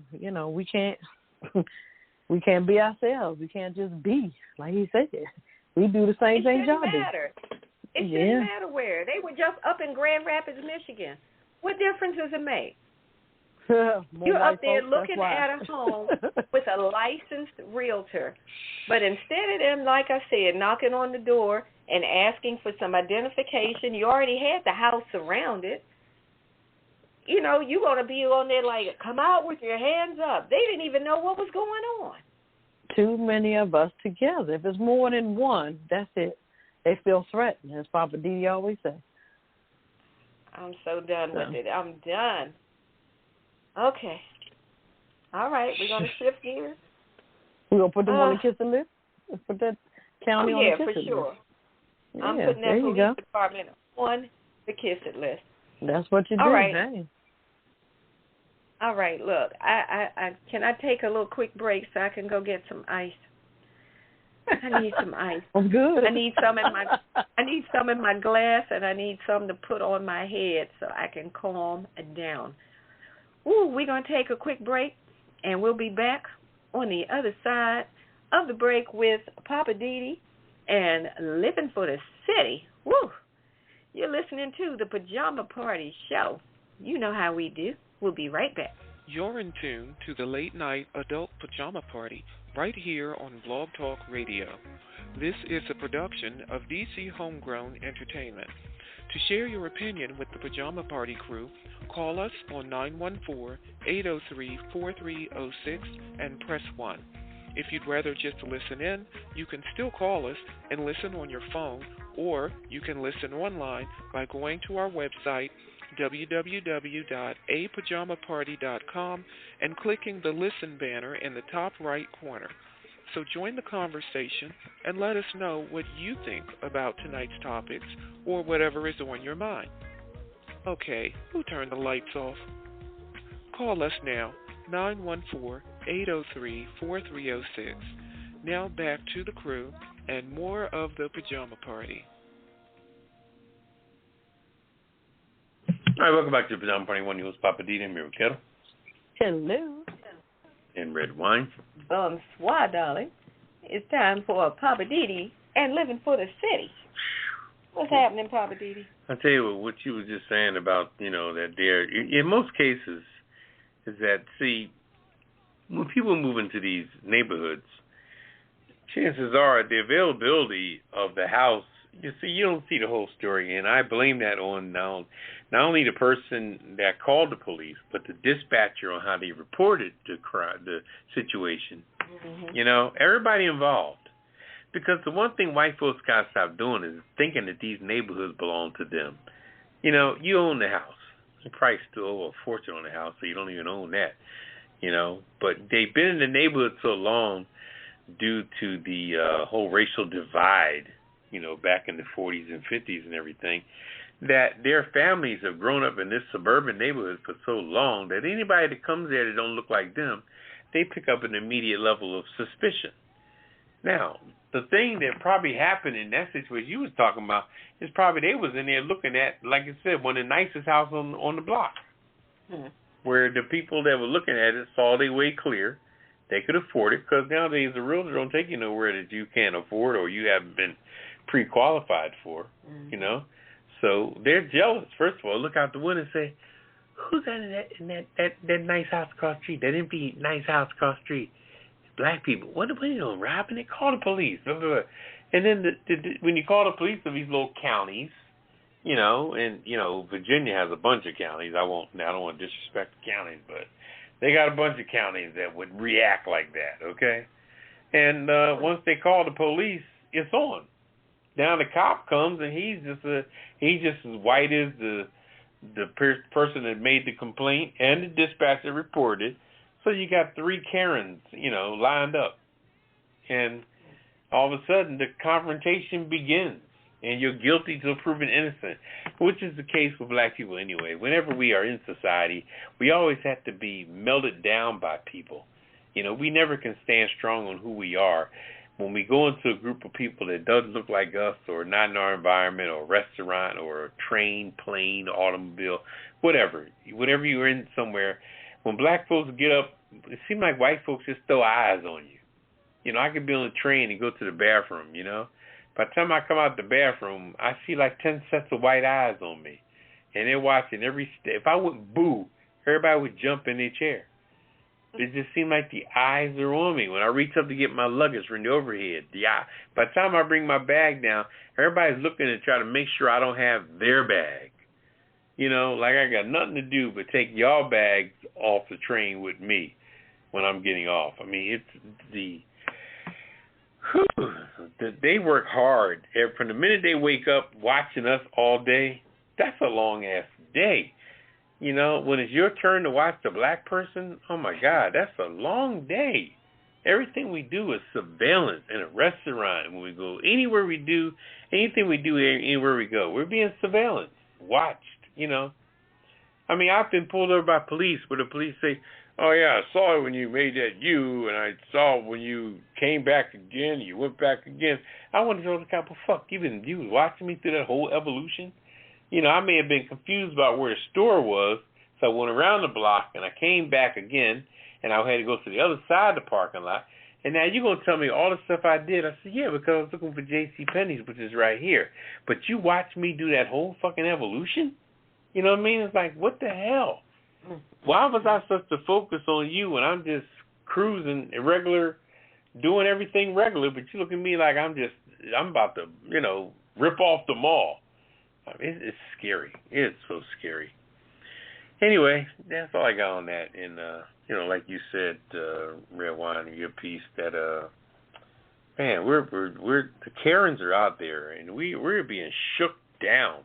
I always say it. It's like their turn to watch the black people. Whose turn is it? My turn. I'm watching them. And they pass it like the baton. They pass the baton. Anywhere you go, somebody's watching you, thinking that you're suspicious merely because of the color of your skin. An atrocity. Sad.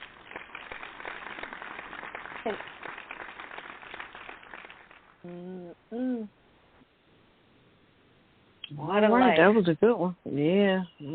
What a life that we lead, and the shit we got to go through. How about that? Yeah, it is. All right, Ketel.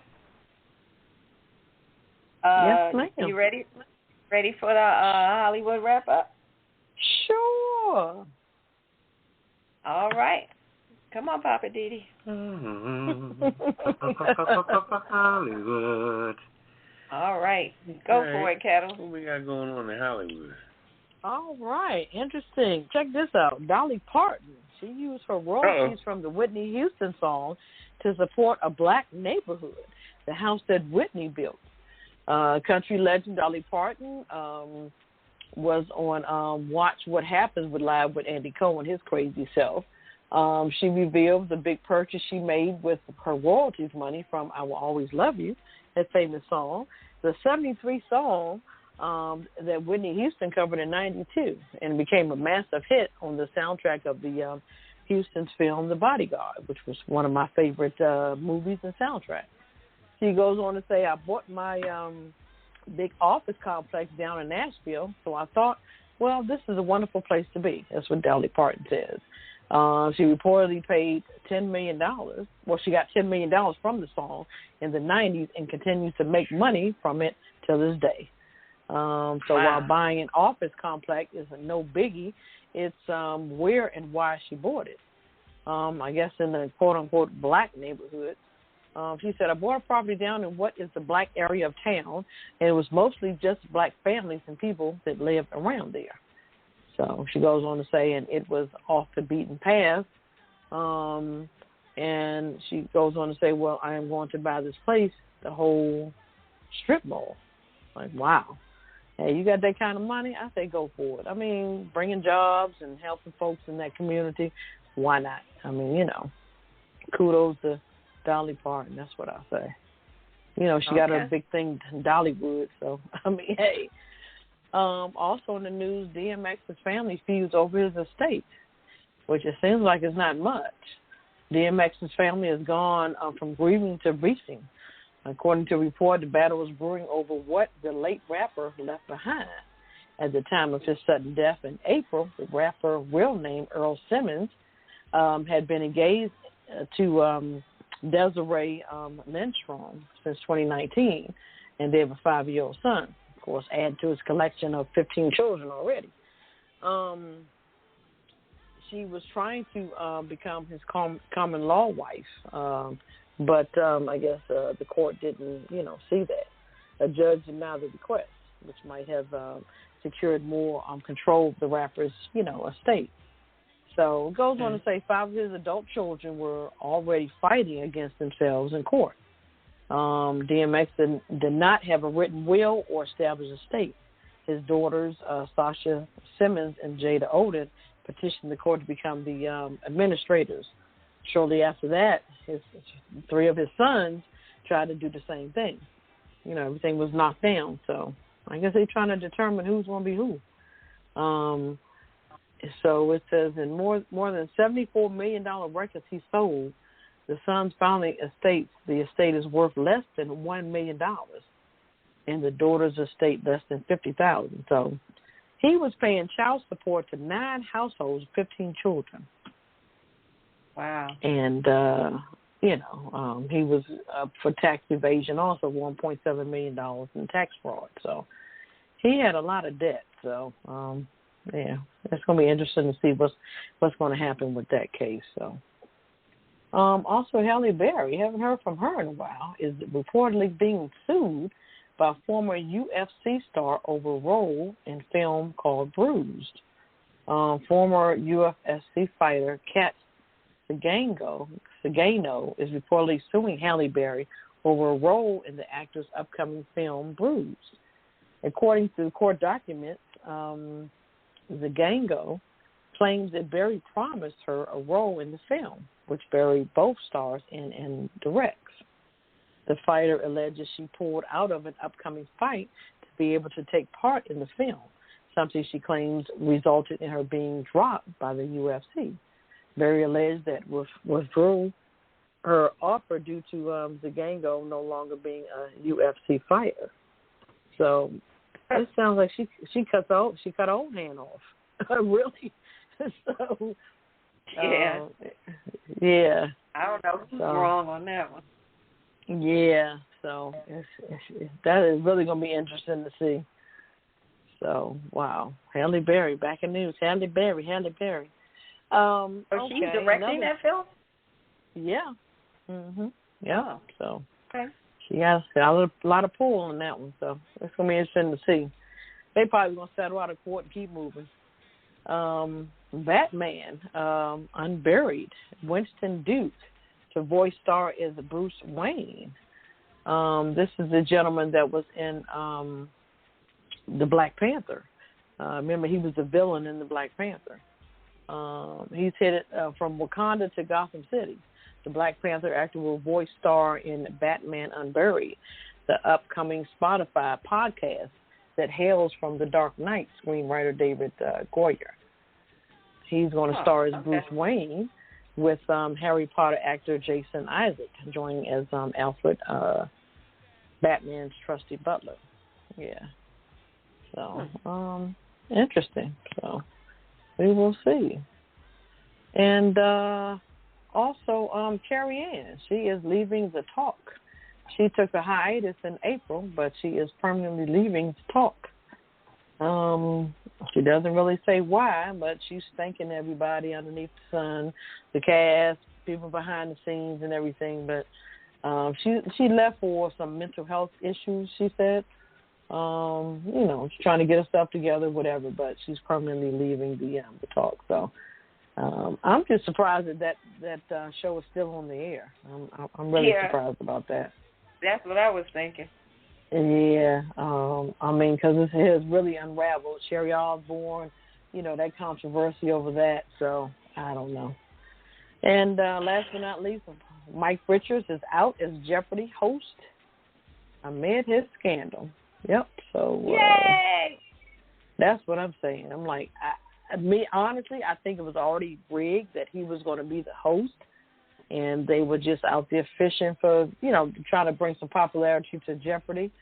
But some things that he said on the podcast, they didn't like. So they tore him up on Twitter. So it was like, okay, you got to go, Now, I don't know if he's going to remain executive producer on the show or not. I'm not sure.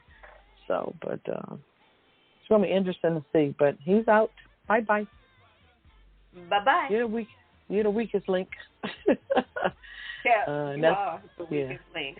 Goodbye. And that's my Hollywood wrap-up. All right. Good one. I was so happy to hear that he was out. Yes, you and me both. So he gave kudos to himself. Said, how the hell you going to do that? Hot mess. All right, well, we're down to the Kiss It list. So, Poppa DD, can you explain what exactly is the Kiss It list? That's a kiss of death. Anybody to show their butt. It's the time to put you on blast, like T-Mobile messing up everybody's data, not caring, still throwing commercials out, and trying to sell us 2 years of a McAfee and then do a reoccurring bill. Yeah. Probably be like $14 then you get hit with the bill after that expires. So we got to protect ourselves from the people that we're paying religiously every month on a subscription. We still got to pay them to cover us. And what else you want us to do? Wash your car, shine your shoes, T-Mobile? Anyway. I think that's just the thing. I think it's out to get more money. I think that's what that is. Bump that. Yeah, they probably still paying for that Super Bowl. They wrong for that. Sure. The weekend. They're paying that off. Also, McAfee, because McAfee is some crap. Telling you. And for them to push that ain't right. The CEO was indicted last year because he's crooked as hell. Floyd Roseberry, the guy who drove up there on Capitol Hill threatening to blow up stuff. And then now he's acting like he's crazy. He's on the Kiss It list. David Morgan and Mr. Potts, the two guys who spent taxpayer money to buy bronze statues of themselves. That was crazy. They're both ex-sheriffs, I think, or something. But anyway, okay, Russia for being salty and claiming that the U.S. colluded with other countries to make sure that they didn't win top prize in the Olympics. You're on the Kiss It list. Disney for trying to come up with these robots at the Disneyland, Disney World, whatever. Yeah, we'll see that on the news one day. Yeah, I don't think that's a good idea. So Disney robots, the police in Grand Rapids for handcuffing those three brothers when they were just trying to look at a house to buy. They're on the Kiss It list. Mitch McConnell, as usual. All those Republicans who were still fighting against masks and now have tested positive, y'all are on the Kiss It list. Anybody else? You have anybody, Pop? No, I was just still trying to figure out what did Dolly Parton actually do. I mean, she said she brought something in a neighborhood, a strip mall in the black community. I mean, it's a community. Now it's up to you to make it what it is. Put her ass on a Kiss It list. Oh, Lord. They put Dolly on the list. Oh, my God. I mean, it's almost like saying, I got black friends. She was doing something, because she got the money from the royalty. So a portion of that she invested into, quote-unquote, a black community. I mean, hey, I don't know. Yeah. But I just we'll have don't. to look into it further. I just don't see the significance. Understand. I mean, what are you trying to prove? Won't you just build some houses for black people since you got such a guilty damn complex of getting all these checks that you know you didn't earn? You could never have sung that song like that. So it's a bunch of bullshit. Put her ass on the Kiss It list. Oh man! All right, I'll put her on the list. And them titties also. Oh Lord! See what I'm saying? I have Mike Richards. I'm gonna leave it alone. Yeah, Mike. Oh yeah. Oh yeah. Oh, how did he win that anyway? He's a. He didn't win it. He just. I'm just saying he got the award.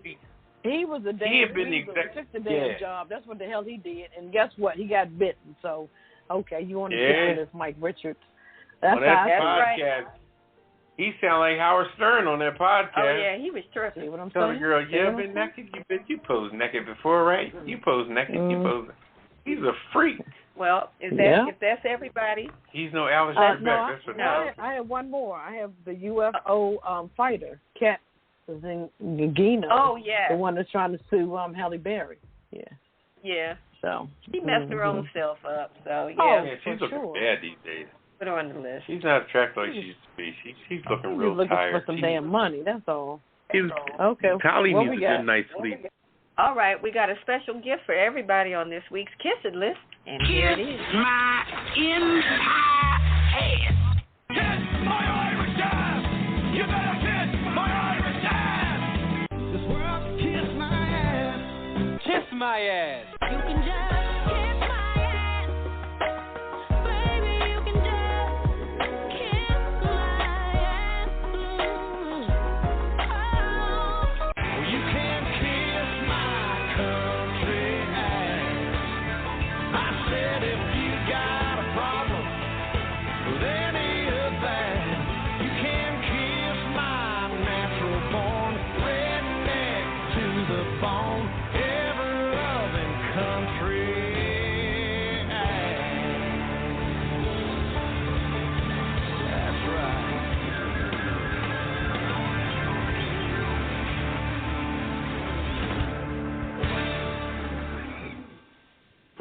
All right, welcome back to the Pajama Party. When your host Poppa DD, I'm here with Ketel. Hello. And Redwine. Bonsoir, darling. It's time for the last word. Right. What's your last word, Poppa DD? My last word is that Halle Berry, I think you should get you a good night's sleep. You ain't looking as good as you used to. You used to be a doll baby. You used to be a doll baby. I mean, she was like, oh my God, in the movie Boomerang. Yeah, but look how long ago that was. Yeah, but she was fine as hell at one time. Now she done been through more drama and crap and bullshit. That was what, 25, 30 years ago? Come on, this is now. my last word. What are you Okay. gonna stick my head? Damn, I ain't stepping on your last word. Anyway, I mean, she's cool and all, but I just think that Halle Berry needs to find herself. Have an affair with Eric Benet or something. Do something, Why you want to bust up his marriage? Take your shoes off like you used to with Eric Benet and walk on the beach and shit. Anyway, get your groove back, Stella. Okay. Anyway. Well, my last word is, today is National Radio Day or week, month, something. Yeah. All right. Shout out to all the radio broadcasters. You're doing your thing. And happy Radio Day. Okay. Yay. Mm-hmm. And white people, stop calling cops on black folks for nothing. Ooh. That's my last word. What's your last word?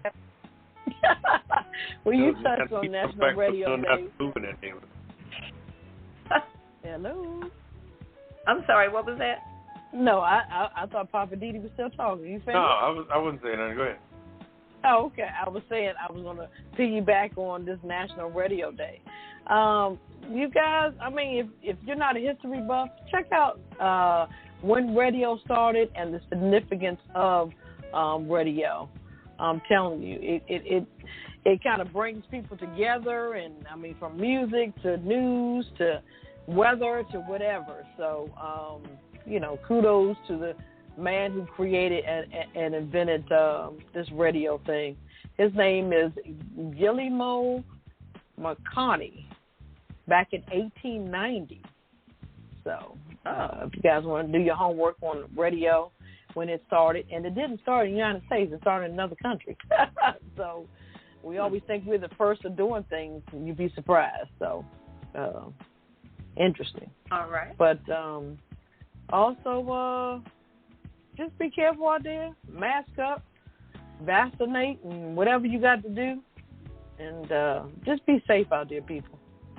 And I appreciate everybody listening tonight. Next time, call in. Fight with Poppa DD. Ask me some questions. Ask Redwine some questions. We want you guys to be a part of the original Pajama Party every Friday night. So we appreciate you guys listening. Thank you. That's my last word. All right. Well, like Ketel said, thank you guys for hanging out with us. Hope you enjoyed the show. But now it's that time, and we got to go. So we're going to say good night, and we'll do it again next Friday. Say good night, Poppa DD. Good night, everybody. Say good night, Ketel. Good night. And this is Redwine. Bonsoir. Arrivederci. Adios. Until next week. Peace. Initiating shutdown sequence. Is it all over, Rock? I guess so. I bid you farewell, arrivederci, sayonara, and all that sort of cheers. Well, I say when you gotta go, you gotta go. Well, good night. Yabiko. Sana. I regret to announce this is the end. I'm going now. Good night, and good luck. Was it as good for you as it was for me? Now give me a kiss and say good night. Good night. Good night. Thank you. Goodbye now. Goodbye. Goodbye. Thank you. Goodbye. Thank you for attending our show, and good night. Pajama Party.